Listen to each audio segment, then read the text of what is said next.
Earth had been waiting for the sign of alien life for decades. On a quiet Tuesday morning, they finally got what they'd been looking for. The signal came through NASA's Deep Space Network, clear and unmistakable, a repeating pattern that couldn't possibly be natural. Dr. Alan Green was drinking his third cup of coffee when the alert came in. He nearly dropped the mug as he rushed to his computer terminal. The data scrolled across his screen, and his hands began to shake. After 15 years of searching the stars, here it was. "Get Director Harris," he said to his assistant. "Now." Within hours, the entire facility was buzzing with activity. The message was simple, a mathematical sequence followed by coordinates in our own solar system. Whatever sent the message was coming to visit. 3 days later, it appeared. A massive ship, unlike anything humans had designed. It took position in Earth orbit, maintaining a respectful distance, but clearly visible to telescopes around the world. Governments scrambled to respond, and panic spread in some areas, but most people watched in awe as humanity faced its first contact. The United Nations held an emergency session and selected a team to represent Earth. Dr. Alan Green was the obvious choice for scientific liaison. For diplomatic relations, they chose Grace Holloway, an experienced negotiator with a calming presence. "Are you nervous?" Grace asked Alan as they prepared to board the military helicopter that would take them to the landing site. Alan nodded, terrified and excited. Everything we've ever known is about to change. The alien vessel had sent down a smaller craft, which now waited in a cordoned-off field in Switzerland. Military forces from a dozen nations surrounded the area, but kept their distance as instructed. The shuttle was smooth and silvery, with no visible windows or doors. As Alan and Grace approached with their small team, a section of the hull simply dissolved, revealing an opening. What emerged wasn't what anyone expected. The aliens, they later learned they were called Valyrians, stood only about 4 feet tall. Their bodies were slender, almost fragile-looking, with skin that seemed to shimmer between blue and purple. Their heads were large compared to their bodies, with 4 eyes positioned to give them a wide field of vision. They moved carefully, as if Earth's gravity was uncomfortable for them. 3 Valyrians stepped forward, wearing what appeared to be environment suits. "We greet the people of Earth," one said in perfect English. "We are the Valyrians, travelers from a system you call HD 40,307. Alan couldn't help but gasp. "You speak our language." "We have been observing your broadcasts for many of your years," the alien replied. "We have learned much about you before making contact." Grace stepped forward. "We welcome you to Earth. I'm Grace Holloway, representing the United Nations, and this is Dr. Alan Green from NASA." The lead Valyrian made a gesture that might have been a bow. "I am Envoy Telex. We have traveled far to speak with your people about a matter of great importance." The meeting continued for hours. The Valyrians explained they had been watching Earth for decades, monitoring our development, waiting for the right time to make contact. They seemed particularly interested in human adaptability and resilience. "Your species survives in conditions that would kill most sentient beings," Telex observed. "You endure hardship with remarkable strength." As the sun began to set, the Valyrians invited the human delegation to visit their mothership. The UN Security Council quickly approved, and preparations began for the next meeting. What nobody realized then was that the Valyrians' admiration for human resilience wasn't just scientific curiosity. They needed something from humanity, something that would soon test the limits of Earth's newfound interstellar relationship. As Alan looked up at the stars that night, he couldn't shake the feeling that while this was humanity's greatest discovery, it might also be the beginning of its greatest challenge. 1 week after first contact, Alan and Grace found themselves aboard the massive Valyrian mothership along with a small team of experts. The vessel was a marvel of engineering, with corridors that seemed to shift and adapt as they walked through them. "Our living spaces respond to our needs," explained Telex, leading them to a large chamber designed to accommodate human visitors. "We have adjusted this room to your physiological requirements." The humans sat around a table that appeared to be made of something like glass, but was warm to the touch. The Valyrian delegation entered, moving with their characteristic careful grace. "We have brought you here because we need your help," said Telex, his 4 eyes blinking in sequence. "Our civilization faces a grave threat." The main screen in the room activated, showing images of another alien species. These creatures were massive compared to the Valyrians, with thick armor-like skin and powerful limbs. "These are the Krell," said another Valyrian named Soren. "For many years, they have attacked our outer colonies. Now they threaten our home systems." The images changed to show destroyed Valyrian settlements and ships. The destruction was extensive. "Why are they attacking you?" asked Grace, her diplomatic training kicking in. "They are a predatory species," Telex replied. "They consume resources at an alarming rate.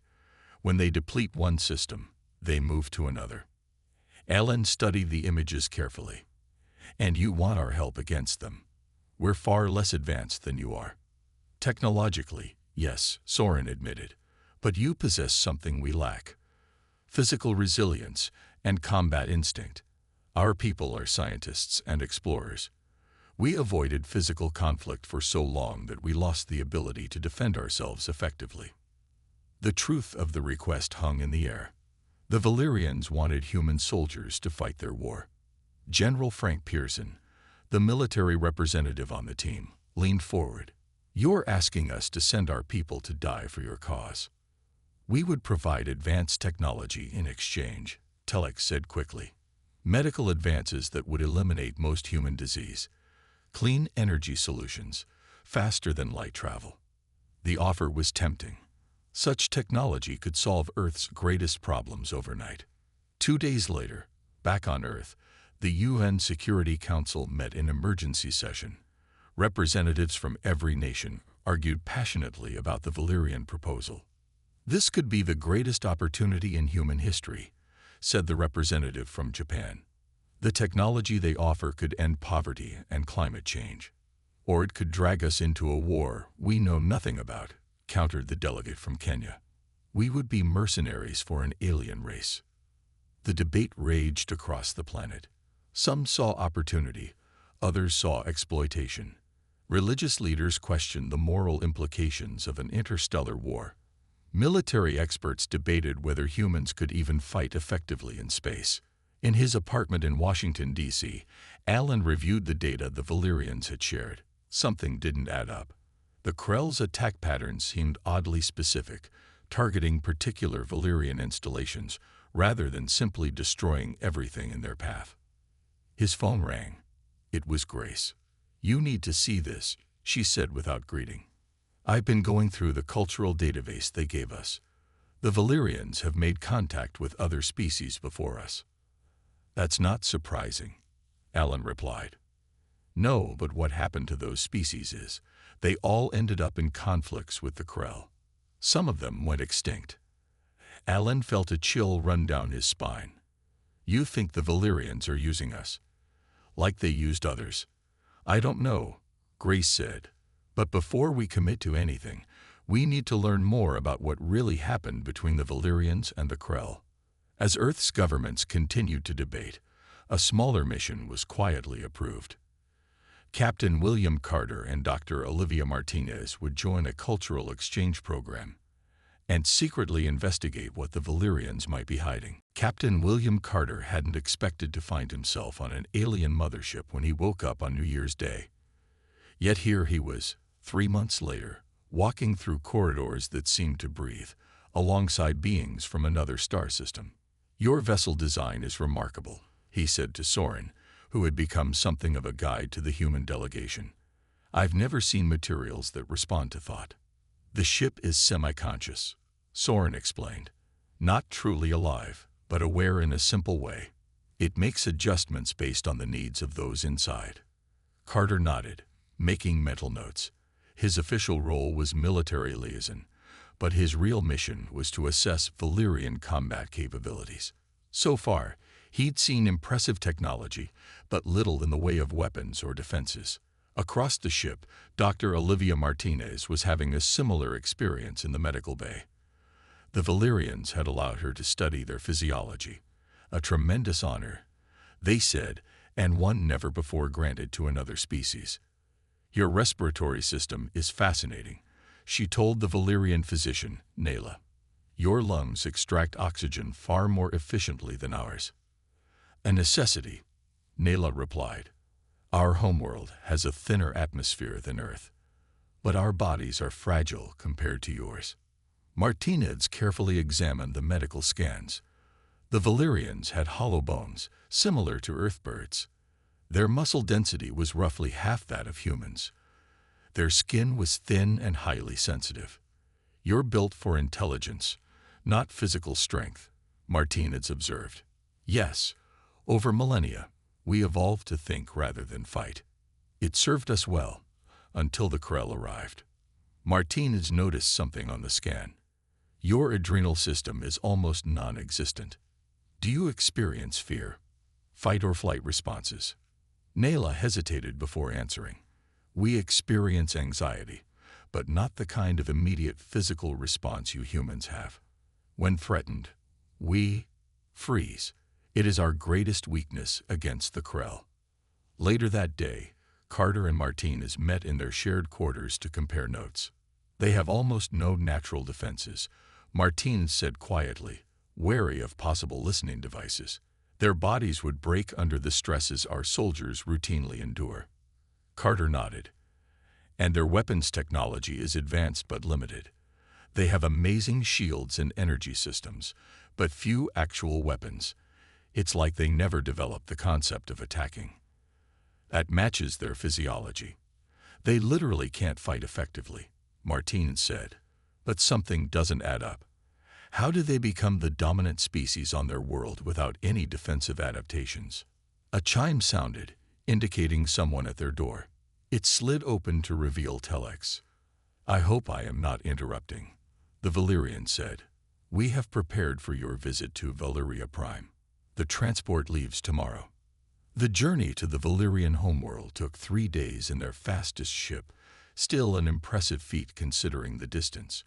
Carter watched with professional interest as they navigated through what the Valyrians called fold space. Valyria Prime was beautiful, a world of sprawling cities that blended perfectly with the purple-tinted forests and shimmering seas. From orbit, it looked peaceful and untouched by war. Your world is stunning, Grace Holloway said as they descended. She had joined the expanded delegation at the UN's request. Thank you, Telex replied. We have worked hard to maintain harmony with our environment. The Krell worlds are quite different, stripped of resources, heavily industrialized. The Valyrians took the human delegation on a tour of their capital city. The architecture was flowing and organic, buildings growing from the ground like crystal formations. The Valyrians themselves moved with more confidence here, in the lighter gravity they evolved in. That evening, at a formal reception, Carter noticed something odd. The older Valyrians watched the humans with what seemed like apprehension. One elder, introduced as High Counselor Vex, studied them with particular intensity. Your species has great potential, Vex told Carter. Great strength, but strength can be unpredictable. Carter smiled politely. We hope to use our strength to help our new friends. Yes, Vex said. But at what cost? That is what we must determine. Lieutenant Samantha Rodriguez wasn't supposed to be in the Valyrian archives. Her job was security for the human delegation, not intelligence gathering. But when she noticed that certain areas of the Valyrian city were off-limits, her training kicked in. Something isn't right, she told Captain Carter during their secure morning briefing. They show us everything about their technology, but nothing about their history. Carter nodded. I've noticed the same thing. They talk about the Krell as mindless aggressors, but I've never seen actual evidence. That's why I did some exploring last night, Rodriguez said. She pulled out a small device. I copied some files from their historical database. Dr. Martinez helped me translate them. The files painted a different picture than what the Valyrians had told them. Records showed that the Valyrians had made first contact with the Krell nearly 200 years ago. The early interactions had been peaceful, trade agreements, cultural exchanges, even joint colonies. So what changed? Carter wondered. Rodriguez pointed to a section of text. About 70 years ago, the Valyrians discovered the Krell were physically suited to mine a rare mineral found on high-gravity planets, places Valyrians couldn't survive. They started setting up mining operations. Martinez joined them, bringing more translated documents. The Krell were paid poorly and worked in dangerous conditions. Many died. When they protested, the Valyrians found ways to force them to continue. It looks like slavery, just with a thin cover of contract labor. Carter's face darkened. So the Krell aren't unprovoked aggressors. They're fighting against exploitation. There's more, Rodriguez said. I found records of other species the Valyrians contacted before us. At least 3 other races were recruited to fight the Krell. All suffered heavy casualties. The last one appears to have gone extinct. The 3 humans looked at each other, the weight of the discovery settling on them. They want us as cannon fodder, Carter said quietly. Not allies. Weapons. We need to get this information back to Earth, Martinez said. Not yet, Carter cautioned. We need more proof. And we need to be careful. If the Valyrians realize what we know, they might prevent us from leaving. That afternoon, during an official tour of a Valyrian science facility, Carter managed to separate himself from the group. Following Rodriguez's directions, he made his way to a secure archive room. Using access codes he had discovered, he entered. The room was filled with holographic displays. Carter activated one and found himself looking at images of another alien species, tall, with 4 arms and green-tinted skin. The translation system identified them as the Girathi. Further records showed they had been recruited to fight the Krell 60 years ago. Within a decade, their population had been reduced by nearly 80%. "What are you doing here?" came a voice from behind him. Carter turned to find Soren standing in the doorway, 4 eyes blinking rapidly. "Learning the truth," Carter replied, "about what happened to the Girathi and the others before them." Soren's color changed slightly, a sign of distress. "You don't understand. The Krell threatened our existence. After you enslaved them," Carter countered. "You're not telling us everything, Soren. You're hiding the real reason for this war." Soren moved further into the room. "Yes, we made mistakes with the Krell. We treated them poorly. But their response has been beyond all proportion. They don't just want independence. They want revenge. And you want humans to pay the price for your mistakes. We want to survive," Soren said simply. "And we believe your species could succeed where others failed. Because we're expendable to you." Soren didn't deny it. "The High Council believes that with your natural combat abilities and our technology, you could defeat the Krell with acceptable losses." "Acceptable to whom?" Carter asked coldly. Later that night, the human delegation met in secret. Carter shared what he had discovered. They faced a difficult decision: warn Earth about the Valyrians' true intentions or continue gathering intelligence. "There's something else we should consider," Martinez said. "What if we contacted the Krell directly? Heard their side of the story?" The idea was dangerous. If the Valyrians discovered such an attempt, it could end the diplomatic mission immediately. But it might be their only chance to prevent Earth from being drawn into someone else's war. Making contact with the Krell wasn't easy. The human delegation had to work in absolute secrecy, using Valyrian communication systems without being detected. It was Martinez who found the solution. "The Valyrians monitor all standard channels," she explained to Carter and Rodriguez. "But they have automated research probes that send data back on frequencies they don't watch closely." Using her access to the science facilities, Martinez reprogrammed one of these probes. She set it to broadcast a simple message in the mathematical language the team had determined the Krell used. 3 days passed with no response. The delegation continued their official duties, attending Valyrian cultural events and technology demonstrations. Grace Holloway, unaware of their secret mission, worked on the formal alliance agreement. On the fourth night, the modified probe received a response. "They want to meet," Martine said, her voice hushed with excitement. "They've sent coordinates for a small moon in a nearby uninhabited system." Carter frowned. "How do we get there without the Valyrians knowing?" "I might have a solution," Rodriguez said. "I've been mapping their shuttle bay schedules. There's a maintenance vessel that makes regular trips to collect material from their outer mining stations. We could reprogram its route." It was risky. Discovery would likely end the Earth-Valyrian negotiations immediately.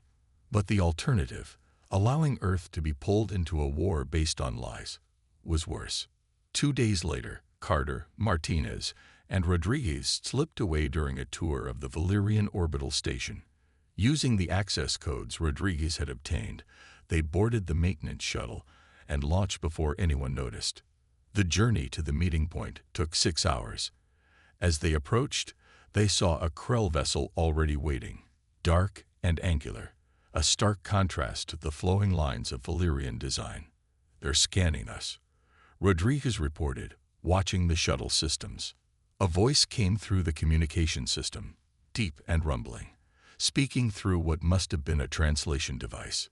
"Humans of Earth, we are surprised by your contact. Approach and dock." The Krell ship opened a bay, and Carter carefully guided their shuttle inside. The gravity was stronger than they were used to, clearly adjusted to Krell preferences.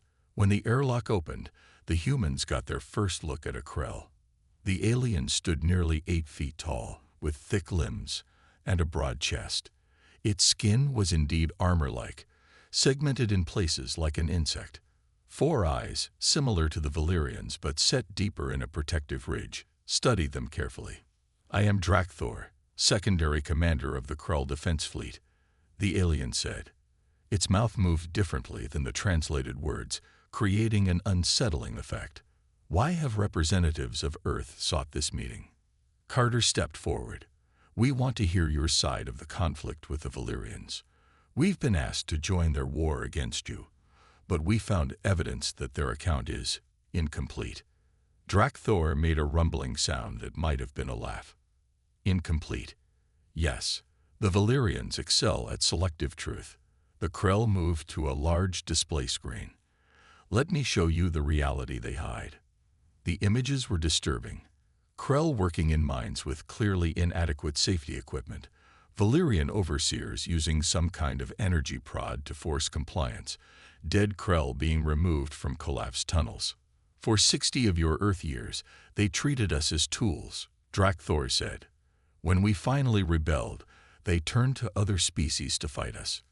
The Gerethi, the Novan, now humans." Martinez studied the Krell commander. "The Valyrians say you want to destroy them completely. We wanted freedom. Now we want justice," Drakthor replied. "But not extinction. We are not murderers." The meeting continued for hours. The Krell shared records of their early peaceful contact with the Valyrians, the gradual exploitation, and finally the rebellion. They also showed evidence of attempts at negotiation that the Valyrians had rejected.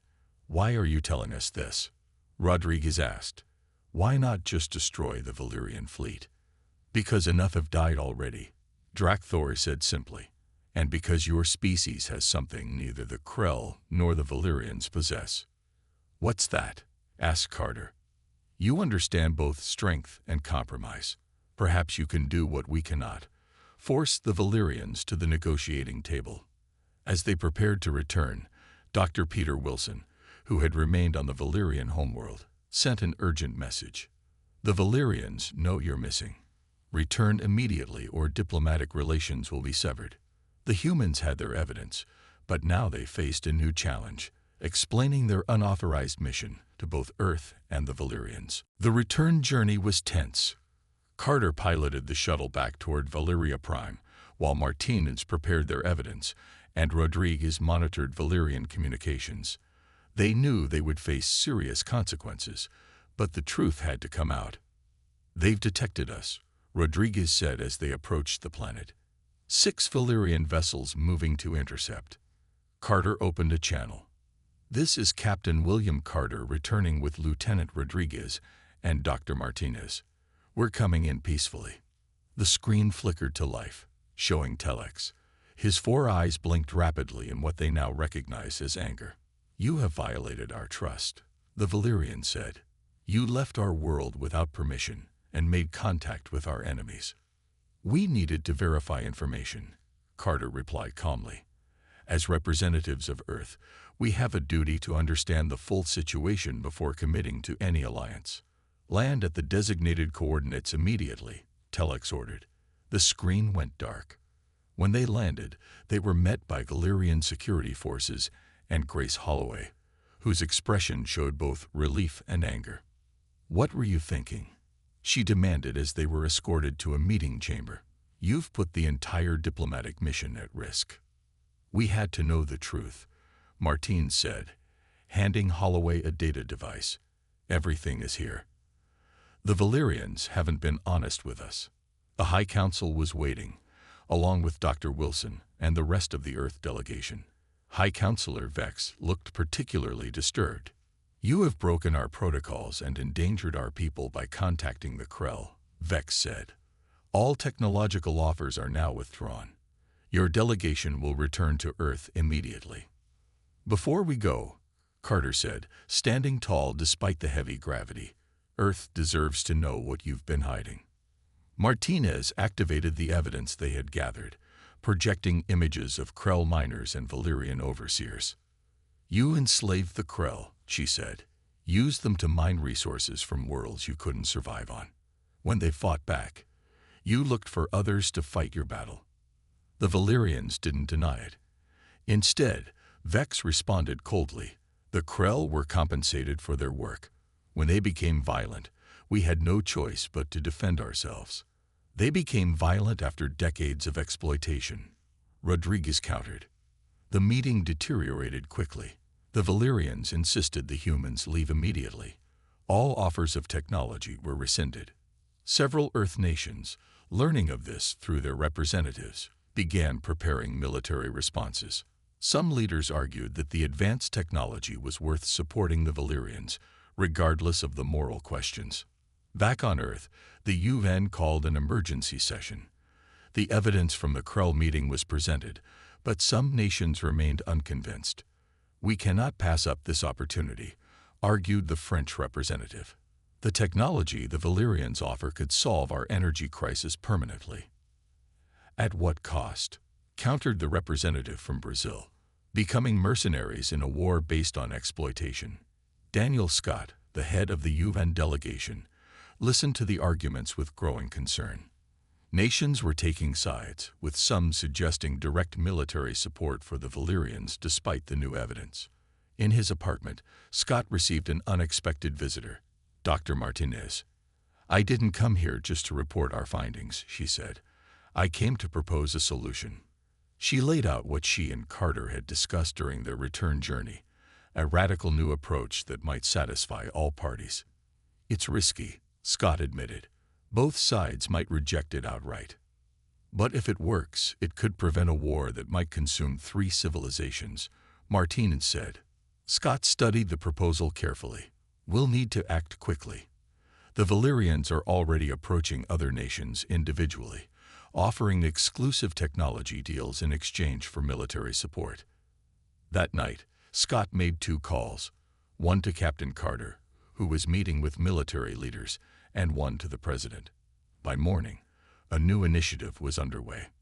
Meanwhile, Rodriguez, working with intelligence services, uncovered something disturbing. The Valyrians had already begun shipping advanced weapons to several nations, bypassing the UN entirely. The time for diplomatic niceties was running out. Daniel Scott stood before the emergency United Nations session, the weight of 3 civilizations resting on his shoulders. Representatives from every Earth nation filled the chamber, with military advisors hovering nervously behind many of them. The situation we face is unprecedented, Scott began. We have been drawn into a conflict between 2 alien species, both of whom have valid grievances against the other. The Valyrians exploited the Krell, and the Krell responded with violence.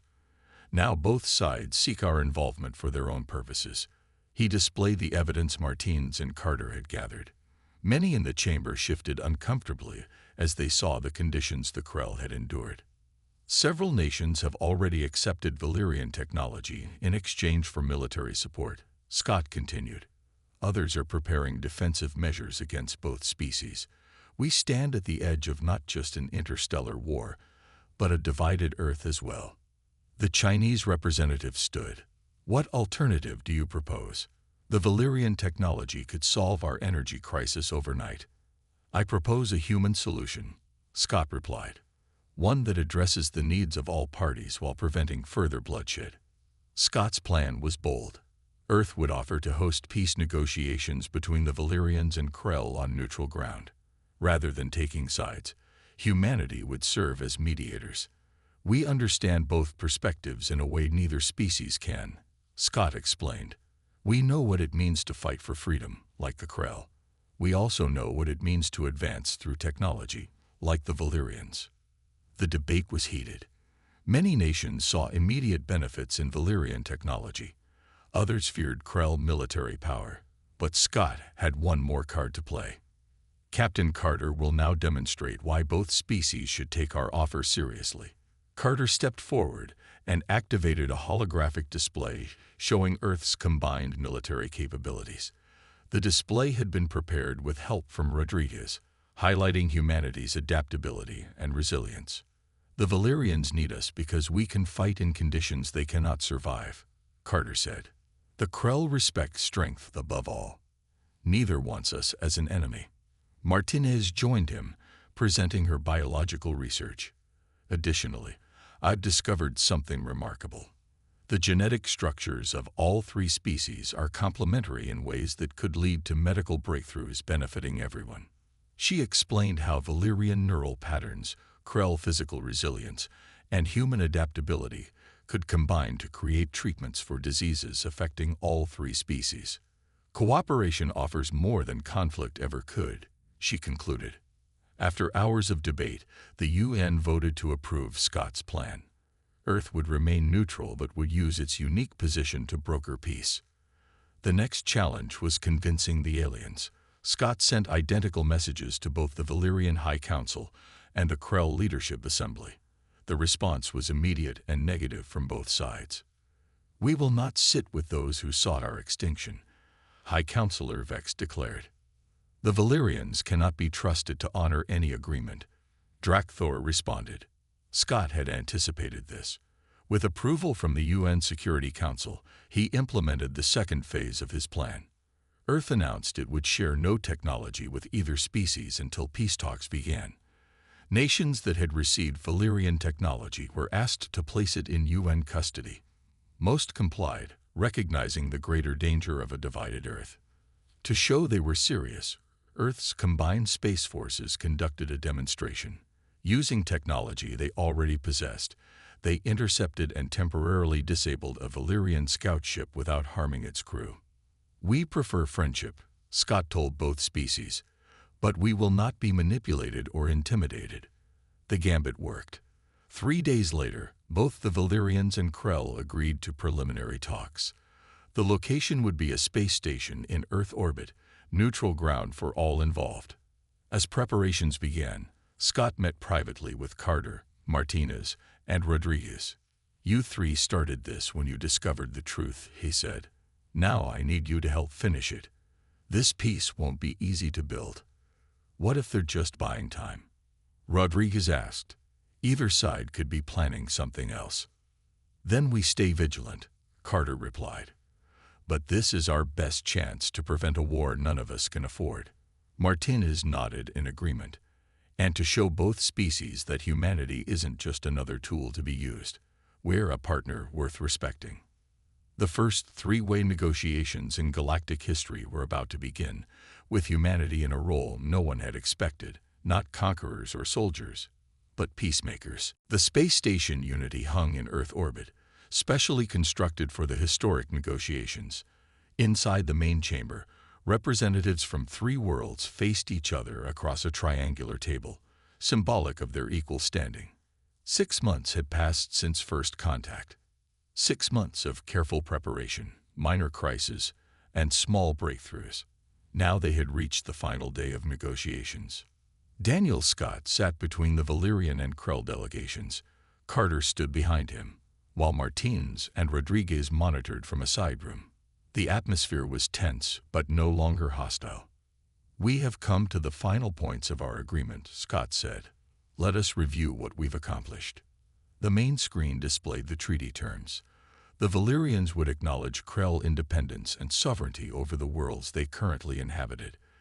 They would pay reparations for past exploitation, primarily in the form of medical and agricultural technology. The Krell, in turn, would establish demilitarized zones around Valyrian systems and allow monitored trade to resume. Both sides would withdraw military forces from disputed regions. Earth would gain access to both species' technology, but would share its own advances equally between them.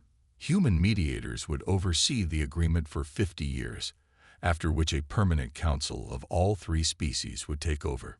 "There is one final matter," High Counselor Vex said. "The question of justice for those who authorized the original exploitation of the Krell." Drakthor's armored skin shifted as he leaned forward. "Yes, without accountability, there can be no true peace." This had been the most difficult point throughout the negotiations. The Krell wanted Valyrian leaders prosecuted. The Valyrians refused to submit their citizens to Krell justice. Scott nodded to Martinez, who entered the chamber carrying a data crystal. "Dr. Martinez has developed a solution based on the shared values we've identified across our cultures," Scott explained.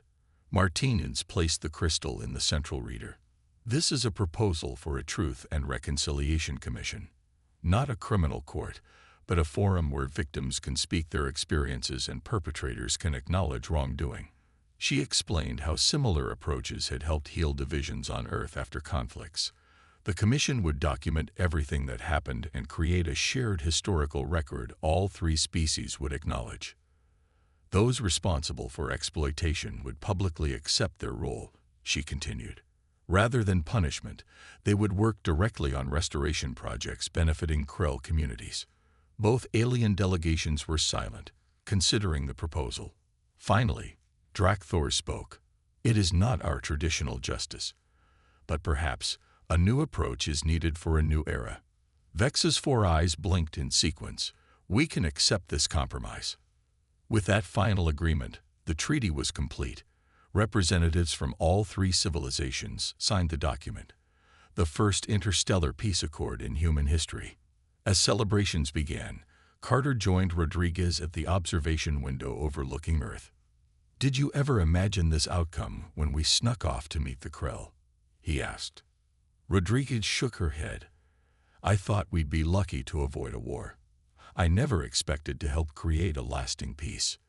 "The Galactic Concord," Carter said, testing the name that had been given to their new alliance, "has a nice ring to it." A year later, the first joint scientific mission launched from Earth. The ship, crewed by members of all 3 species, was bound for a previously unexplored system. Dr. Martins led the biological research team, studying how their different physiologies responded to space travel. On the bridge, Captain Carter watched as Earth grew smaller behind them. Beside him stood Lieutenant Rodriguez, now head of security for the mission. At navigation controls sat both Valyrian and Krell crew members, working together with human engineers. "Report from engineering," Rodriguez said. "The combined propulsion system is working perfectly. We're ready for fold space jump at your command." Carter nodded, still sometimes amazed at how quickly things had changed. When the Valyrians first arrived, they had wanted humanity's help, but feared the price would be too high. Instead, Earth had shown them something neither the Valyrians nor the Krell expected. That strength could be used to build rather than destroy, that different species could find common ground despite their histories. "Signal all stations," Carter said. "Prepare for jump. Let's see what's out there." Together, the starship accelerated, carrying representatives of the new galactic concord into the unknown. Behind them, Earth continued its own transformation, gradually integrating new technologies while maintaining its crucial role as the peacekeeper of the stars. The price of help had not been war after all, but understanding, and a future brighter than any single species could have created alone.